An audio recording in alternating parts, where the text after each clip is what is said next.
মির্জা ফখরুল ইসলাম আলমগীরের একটি বক্তব্য আসলে আমরা দেখছিলাম, তিনি বলছিলেন যে আওয়ামী লীগের যেই কার্যক্রম সেটি বন্ধই থাকবে, সেটি তিনি বলেছেন। কিন্তু এটা নিয়ে বিভিন্ন গণমাধ্যম ছাড়াও সামাজিক যোগাযোগ মাধ্যম আসলে কিছু কিছু যে ক্লিপ অথবা একটা কোটেশন দিয়ে বলতে থাকে নানা রকম খবর, যে হয়তো ভেতরে ভেতরে আওয়ামী লীগকে এক ধরনের আবারও সামনের দিকে নিয়ে আসার জন্য হচ্ছে বিএনপি কাজ করছে, এরকম বিরোধী দলও অনেক ধরনের মন্তব্য করেন, তারা বলেন। আসলে আপনার দৃষ্টিতে আসলে ঘটনাটা কি? আপনাকে ধন্যবাদ, এবং আলোচনায় সম্মানিত আলোচক যারা আছেন হেলাল ভাই সহ তাদের জন্য শুভেচ্ছা রইল, যারা শুনছেন সবার জন্য শুভকামনা। আওয়ামী লীগ প্রশ্নে আসলে সরকার এককভাবে কোনো সিদ্ধান্ত এখন নিতে পারবে না, কারণ গণ অভ্যুত্থানে পরাজিত গণহত্যাকারী একটা রাজনৈতিক শক্তি, তারাই গণহত্যার পর আর আসলে রাজনৈতিক শক্তি হিসেবে নেই। 16 বছর ধরে গুম খুন হত্যা হামলা মামলা আয়নাগর করা, টাকা পাচার করা, রাজনৈতিক দেশের ভোটের অধিকার হরণ করা, সাংবিধানিক প্রতিষ্ঠানগুলোকে ধ্বংস করা এবং বহুবিধ অপকর্ম করবার পরেও ফাইনালি তারা গণহত্যার মাধ্যমে পলাতক এবং পরাজিত। সেই অবস্থায় যখন তাদের নেতাদের এই গণহত্যার অভিযোগে বিচারের প্রক্রিয়া চলছে, তখন আওয়ামী লীগের নেতাকর্মীরা বিভিন্ন জায়গায় বিভিন্ন কর্মসূচি দিয়ে তারা একটা ভীতির পরিবেশ তৈরি করার চেষ্টা করছিল। তখন ওই পরিস্থিতিতে আওয়ামী লীগ নিষিদ্ধের দাবি ওঠে। বিএনপি কোনো রাজনৈতিক দলকে নির্বাহী আদেশে নিষিদ্ধের পক্ষে অবস্থান নেয়নি, কারণ এই ইনস্ট্যান্স তৈরি হইলে একবার এটা ভবিষ্যতেও কেউ এইটার প্র্যাকটিস করতে পারে। কিন্তু দল হিসেবে আওয়ামী লীগকে নিষিদ্ধ না করে পরে যাওয়া হয় তাদের কার্যক্রম নিষিদ্ধের দিকে। কার্যক্রম নিষিদ্ধ হওয়াতে তাদের নিবন্ধন স্থগিত হয়ে যায়।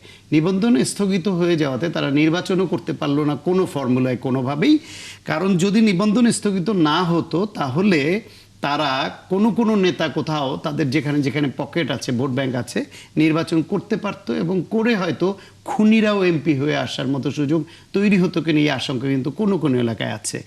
সেই হিসেবে তখন এই যে নির্বিঘ্নভাবে যে বিচার নিরপেক্ষভাবে সেটা বাধাগ্রস্ত হতো কিনা, ফলে তাদের কার্যক্রম নিষিদ্ধটা ছিল সময়ের দাবি এবং এখনো পর্যন্ত সেটা বহাল সময়ের কারণেই কার্যক্রম নিষিদ্ধ থাকা উচিত। এই জন্য যে আওয়ামী লীগের মধ্যে এখনো আপনি কোনো অনুতপ্ত হয়েছে এমন কোনো ভাব দেখবেন না, তাদের মধ্যে কোনো রকম রিকনসিলিয়েশনের কোনো বিষয় নাই। তারা যে ভুল করেছে সেটা না করে তারা তাদের কাজকে জাস্টিফাই করছে এবং খুবই নর্মালি তারা অন্যের উপর দোষারোপ চাপাচ্ছে।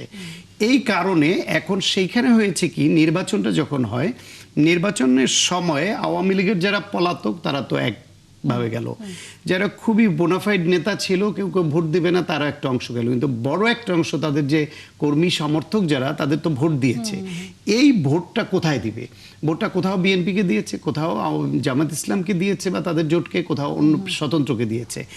ভোটের ইকুয়েশনে তখন এলাকা ভিত্তিক লোকালি এই জামাত ইসলাম এবং বিএনপির প্রার্থীদের সঙ্গে লোকালি আওয়ামী লীগের কোনো লেভেলে হয়তো একটা আন্ডারস্ট্যান্ডিং হয়েও থাকতে পারে।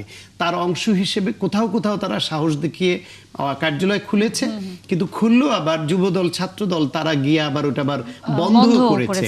ফলে এই পরিস্থিতিতে বিএনপির উপর ওই দায়টা চাপিয়ে এই প্রশ্নটা মহাসচিবকে করছেন যে আওয়ামী লীগকে আবার না রাজনীতিতে পুনর্বাসন করা হচ্ছে কিনা, রাজনীতি চালু হবে কিনা।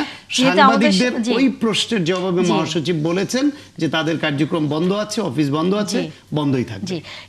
এই বিষয়ে মাননীয় এমপি যেহেতু আমাদের সাথে আছেন, আমরা একটু তার কাছ থেকে প্রশ্নটির এটাও জানতে চাই।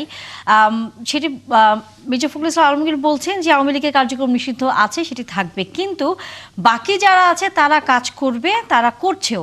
এই বাকি বলতে কি জাতীয় পার্টি, ওয়ার্কার্স পার্টি, অন্য যেসব রাজনৈতিক দলগুলো আওয়ামী লীগের সাথে যুক্ত ছিল তাদেরকে বুঝিয়েছেন তিনি, নাকি কাদেরকে বুঝিয়েছেন?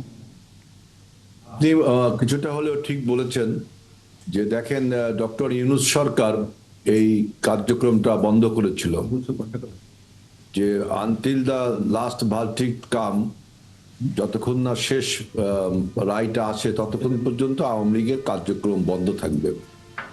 সুতরাং সেই অর্থে যদি আওয়ামী লীগের নেতাকর্মীরা দলীয় কার্যক্রম করে, বিশেষ করে দেখেন ওই যে 32তম ধানমন্ডির অফিসে একবার 7ই মার্চের ভাষণ বাজালো এবং বিভিন্ন রকম কর্মকাণ্ড করে, এটা কিন্তু আইনের দৃষ্টিতে অপরাধ। যেহেতু ডক্টর ইউনূস সরকার এই আইনটা করেছেন, এই আইন যেহেতু তো লিফট হয়নি, সুতরাং এই অনুযায়ী তাদের উপর আপনার প্রশাসনিক ব্যবস্থা নেওয়া যেতেই পারে।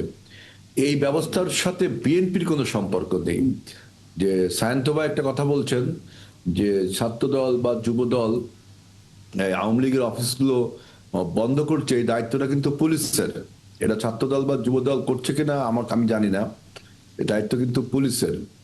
আর বাকি যে দলগুলো, বাকি যে কথাগুলো বলছেন যে বাকি যারা আছে তারা কাজ করবে, এখন এটা হয়তো এমন কোন ইন্ডিভিজুয়ালস আছেন যে যিনি হয়তো আওয়ামী লীগের সমর্থক বা শুভানুধ্যায়ী, এই আন্দোলন এই অপকর্মের সাথে জড়িত না, কিন্তু দল হিসেবে কিন্তু আবার এই আওয়ামী লীগ নিষিদ্ধ। এখানে দুটো বিষয় আছে, একজন ইন্ডিভিজুয়াল যদি আওয়ামী লীগের ব্যানারেও কিছু করতে চায় তাহলেও কিন্তু যে প্রশাসনিক বাধার সম্মুখীন হবে।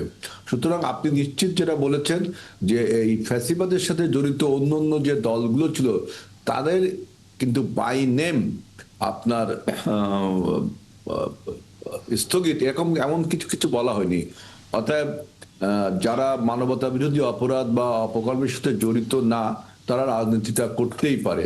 আরেকটা কথা আপনি যা বলছেন যে কিন্তু যখন আওয়ামী লীগ নিষিদ্ধের প্রসঙ্গটি উঠেছে এবং সরকার গেল সরকার এটি নিষিদ্ধ করেছে, তখন কিন্তু তার সাথে যারা জড়িত ছিল, যেসব শরিক দলগুলো, তাদেরও কার্যক্রম নিষিদ্ধের দাবিও কিন্তু উঠেছে। এবং যখন গেল সরকার এই বিষয়ে কোনো পদক্ষেপ নেয়নি, তখন এটি নিয়েও প্রশ্ন উঠেছে।